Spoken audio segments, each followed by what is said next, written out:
when I'm not recalculating the amount of time that I thought it would take to reach elf level ocarina skill.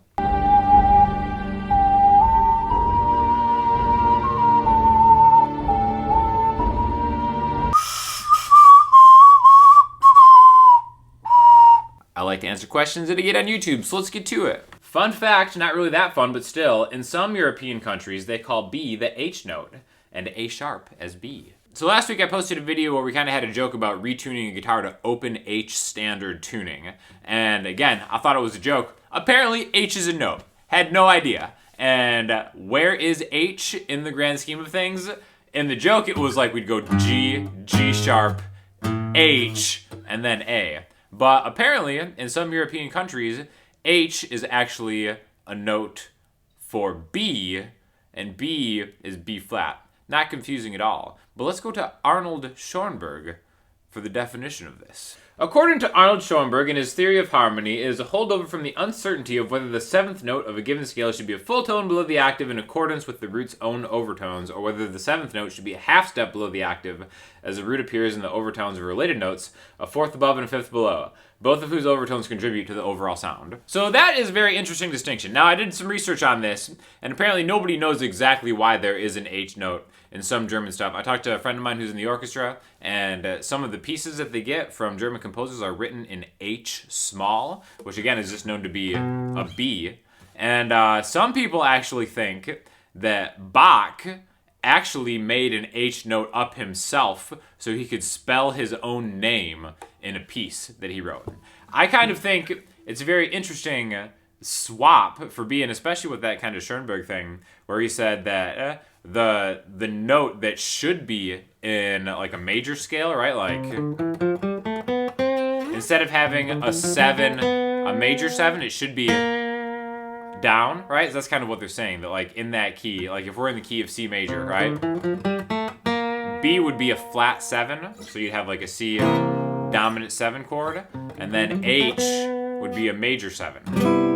Which actually, thinking about it in that way, actually kind of makes a little bit of sense, because so much of popular music, popular, is based on having a flat 7 in that key and not having a natural 7. So I think there actually is something to that. Maybe that flat 7 is more deserving of being in the scale than a major 7. I'm not going to back that up, but really, if we think of like blues music in general, it's really the sound of all the major chords being dominant 7, having that flat 7 in them. So in that case, I think Arnold Schoenberg is really perhaps the first bluesman in history kind of wanting to add that H note in there. So, of course, the only way that we could possibly make music theory more confusing for beginners is adding an 8th note, H, but instead of being between G and A, it's actually between B, which would be B flat, and C.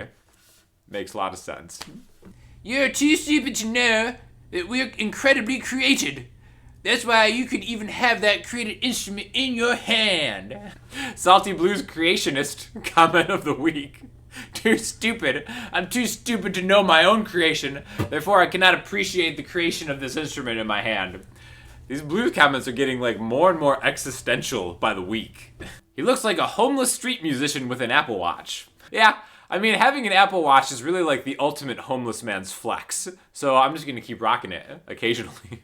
I was going to start wearing my fedora and dark glasses while gigging at some local lounges at night.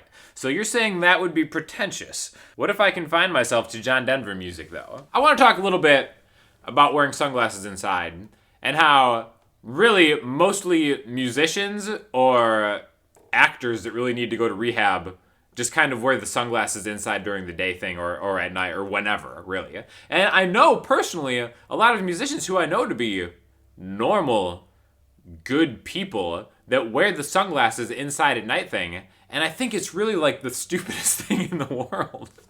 Like, it's so cringy. I've been with musicians that, like, we're jamming or whatever, and then maybe we're gonna go play like a set somewhere. It's like, all right, time to play the set. Put the sunglasses on. That is so dumb. I think that is so incredibly dumb.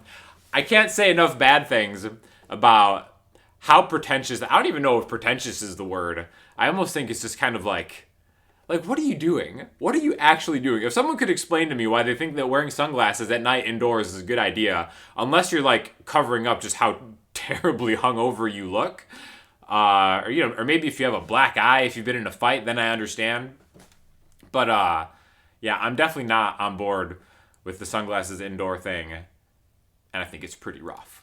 Sean, watching one of your videos is like a night of sex with me. You have to come in with an open mind and low expectations. But do you get the option to join a masterclass that you can click in the link below for an extra percentage off, limited time only?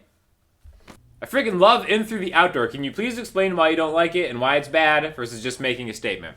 So last week I talked about how I thought Hot Dog was my least favorite Zeppelin song, and In Through the Outdoor was probably my least favorite Zeppelin album.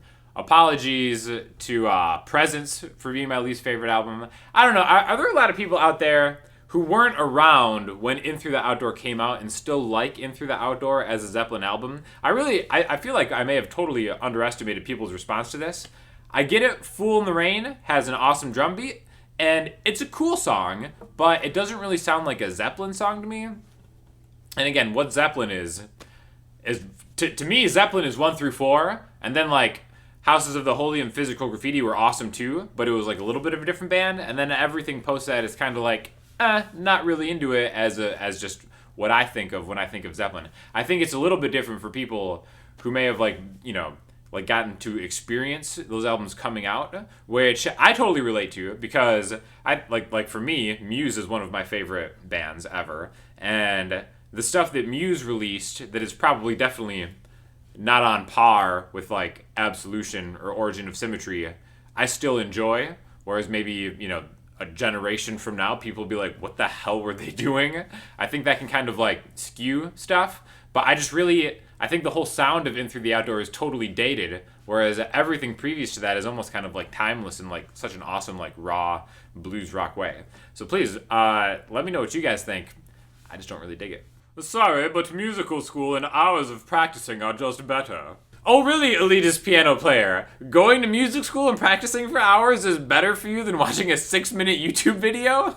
Man, guess I got a little egg on my face. Would love to hear you go down that deep dark hole on the topic of synthesizers. My mother is a classic pianist and swears by the weighted keys. Really curious to know your thoughts on key feel for synths. Rabbit hole, yes please. How dare you put that voodoo on me, trying to get me to go down the synth rabbit hole? I have, for so long, resisted the temptation to jump full headfirst into that terrible, terrible dark place. But again, I dabble in synths. I'm getting a little more into that. I'm responsibly getting into them. I've got that Prophet that I've been kind of working with. And as far as like the key feel of it, again, the Prophet is amazing, right? But the key feel is different. It feels good, but I think you kind of have to stop thinking about it as a piano. Whereas, like, you want a piano to have piano-like action on it. I think a synthesizer is just such a different instrument. It looks like a piano. It's got a keyboard like a piano, but I don't think it's really meant to be played as a piano. So that's why the weight of the keys doesn't really bother me. I think the weight on the DSI Prophet, Sequential Circuits Prophet or whatever, Rev 2 is fantastic for what it is, but it is different than, maybe like, one of the higher end Rolands and like their ivory touch feel. So at first I thought the same thing. I was like, well, this doesn't really, like the action on this isn't as good as like some of the cheaper pianos, but I think it's just totally a different thing. And I think for non-piano synth players, that's something I didn't realize at first, but now that I'm getting into it, it's like synth is just like a different ball game. And eventually I will make more synth videos, but I'm trying my best not to go down that rabbit hole just for my own mental health. You look like that F-boy from the Big Bang Theory. Not meant in a bad way, you look beautiful. Kind of a compliment, I guess. I'm assuming that's the Big Bang Theory, unless there is a Big Bang Theory that I'm unfamiliar with. I'm not sure which would be worse, but I appreciate it. You can put electric strings on acoustic guitars. I'd like to know more about that. So yeah, in a pinch, you could always put an electric string on an acoustic guitar. They're just strings, specifically when it comes to like steel strings. Strings are strings. Acoustic strings are generally thicker in general. A lot of them are coated in different ways. But a string is kind of just a string. So specifically like the high E string. I've put like a 10 gauge electric string on an acoustic guitar back in my younger days when I was in a pinch. I mean, generally you kind of do want them all to be like the same type of string to kind of get like the uniformity of sound. But, it's just kind of like seeing these things as like not being so different from one another, specifically steel strings. You can put an acoustic string on an acoustic steel string on an electric guitar, as long as it's steel, it's going to get picked up by the pickup. The other thing you don't want to do is kind of mess with something that's going to put more tension on the neck of a guitar. So if you are experimenting with different strings, different gauges of strings, you might want to just look into it, make sure you're not going to like mess up, or you might have to reset up your guitar. But at the end of the day, for the most part, as long as we're not talking about like nylon strings versus steel strings, a string is kind of just a string. So for listening homework this week, I'm going to throw you to Lindesis, another artist I do not know how to pronounce the name of, but it's some cool kind of lo-fi beat type music that is just amazing chill music and has inspired me for this new project where me and my guy Colin are probably at some point this summer going to do an impromptu lo-fi beats concert at the coffee shop that I play at sometimes. So stay tuned for that, because we're really just going to kind of wing some lo-fi beats. And I'm sure there will be video evidence of it. So check that out. Stay tuned for that. If you have any questions or comments, hit me in the comment section, Instagram, Twitter, or the website. I'll talk to you all soon. Thanks a lot.